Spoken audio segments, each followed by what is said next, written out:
একটা lipo battery, দেখি lipo ব্যাটারির মধ্যে আসলে কি থাকে, যার কারণে আসলে ব্যাটারি আমরা 3.7 ভোল্ট পাই, অনেক সময় ওভার ভোল্টেজে পাই। 31 তারিখে পরিবার শুরু করছি, তাহলে তাই আবার আবার 31 তারিখে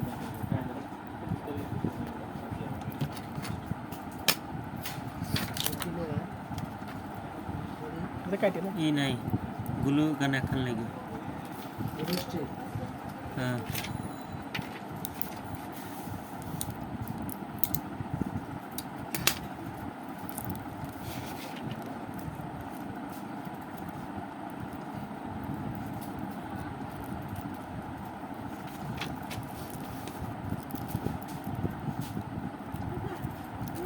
এক ধরনের ফয়েল পেপার আছে, কিছু একটা নেগেটিভ চার্জ প্রদান করে, একটা পজিটিভ চার্জ বহন করে।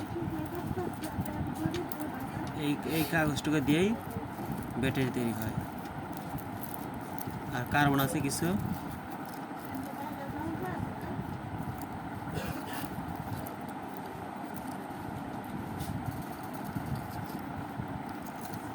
এক লেয়ার, পরের স্টেপে আরও 2 লেয়ার আছে, মোট 3 লেয়ার।